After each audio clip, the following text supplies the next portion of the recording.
और अब खबर में आगे बढ़ेंगे। हरियाणा चुनाव की बात करें तो कांग्रेस में उम्मीदवारों पर मंथन का दौर जारी है। इंतजार कांग्रेस की लिस्ट का हो रहा है, लेकिन इसी बीच बड़ी खबर यह कि कांग्रेस के खेमे से कांग्रेस सांसद दीपेंद्र हुड्डा ने विधानसभा चुनाव लड़ने की इच्छा जताई है। सूत्रों का दावा यह कि बीते कल मधुसूदन मिस्त्री ने अजय माकन कमेटी के सामने दीपेंद्र हुड्डा ने अपनी बात रखी। अब हरियाणा में टिकट को लेकर कांग्रेस के भीतर और उलझन पैदा हो सकती है। आपको यह भी बता दें कि अभी दीपेंद्र हुड्डा हरियाणा के रोहतक से सांसद हैं, लेकिन अगर वो अब चुनाव लड़ना चाहते हैं तो मतलब क्या, बड़ा सवाल ये। आइए सीधे मैं आपको लिए चलता हूं जैनेंद्र के पास। मेरे सहयोगी इस वक्त हमारे साथ मौजूद हैं। जैनेंद्र, ये तो एक नया ट्विस्ट आ गया। बिल्कुल अखिलेश, और बहुत ही दिलचस्प ट्वीट है। अब तक तो ये चर्चा थी कि कुमारी शैलजा जो लोकसभा सांसद हैं वो विधानसभा चुनाव लड़ना चाहती हैं। उनका नाम सीएम रेस के तौर पर बताया जा रहा था, भूपेंद्र हुड्डा के प्रतिद्वंदी के तौर पर। रणदीप सुरजेवाला जो फिलहाल राज्यसभा सांसद हैं लेकिन ज़्यादा कार्यकाल बचा नहीं है, पिछली बार वो कैथल सीट पर चुनाव हार गए थे। अपनी खोई ज़मीन वापस पाने के लिए वो इस बार विधानसभा चुनाव में उतरना चाहते हैं।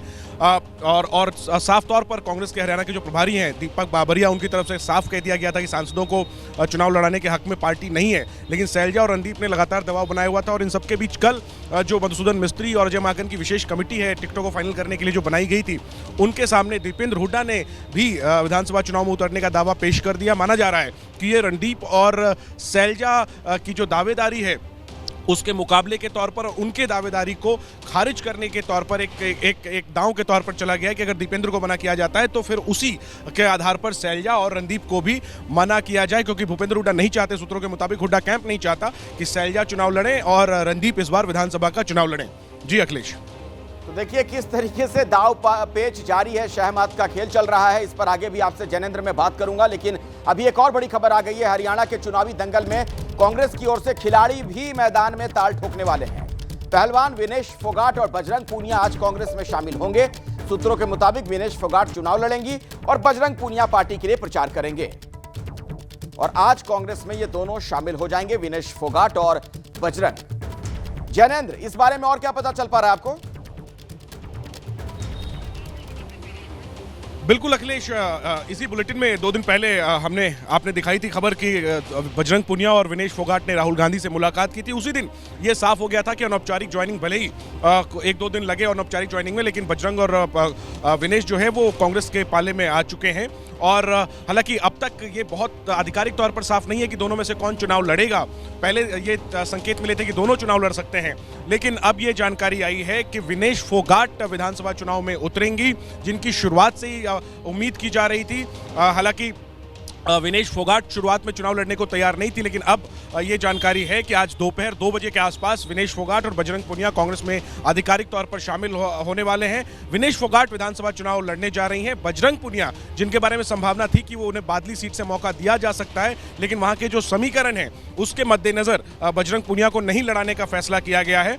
और ऐसे में बजरंग पूनिया जो है वो कांग्रेस के एक स्टार कैंपेनर के तौर पर पूरे प्रदेश में प्रचार करेंगे और ये दोनों ही आज दोपहर 2 बजे के बाद कांग्रेस पार्टी में शामिल होने जा रहे हैं। अखिलेश, जैनेंद्र, नजर बनाकर रखिए इस खबर पर। फिलहाल आपका बहुत बहुत शुक्रिया। और अब अगली खबर, हरियाणा में बीजेपी ने पहली लिस्ट तो जारी कर दी, लेकिन लिस्ट के बाद बागियों ने बीजेपी की दिक्कतें बढ़ा दी हैं। हरियाणा में बीजेपी के भीतर इस्तीफों की झड़ी लग गई है। वहीं मुख्यमंत्री नायब सिंह सैनी डैमेज कंट्रोल में जुटे हुए हैं। बागियों की लिस्ट में एक नाम कर्णदेव कंबोज का भी है। कल मुख्यमंत्री नायब सिंह सैनी रादौर विधानसभा के मंधार गांव पहुंचे। कवायद कर्णदेव कंबोज को बनाने की थी, लेकिन कर्णदेव कंबोज ने मुख्यमंत्री से हाथ तक नहीं मिलाया। आपको बता दें कि हरियाणा में अब तक 20 से ज्यादा नेता इस्तीफा दे चुके हैं। आप देख रहे हैं नाराजगी, इन तस्वीरों से बहुत कुछ जाहिर होता है। नायब सिंह सैनी ने हाथ मिलाने के लिए अपना हाथ आगे बढ़ाया, लेकिन आप देख रहे हैं किस तरीके से नमस्कार करते हुए आगे बढ़ गए।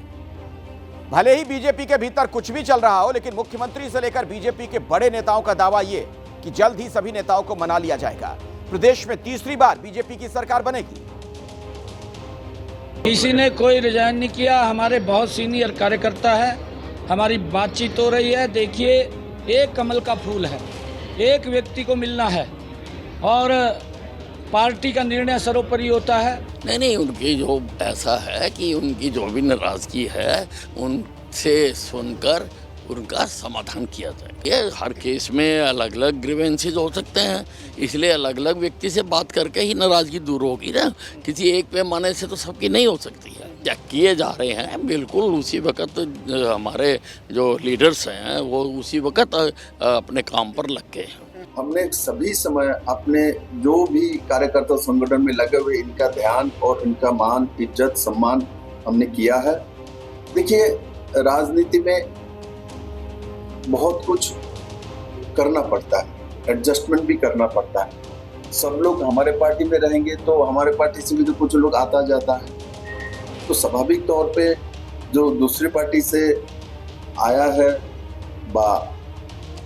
हमारे पार्टी में काम कर रहे हैं तो इनको प्रतिनिधित्व तो नहीं देंगे, समाज में उनका अधिकार नहीं है। हमने ऐसा कोई व्यक्ति को नहीं चुना जो समाज में उनका दायित्व नहीं है, वह समाज उनको नहीं मानता।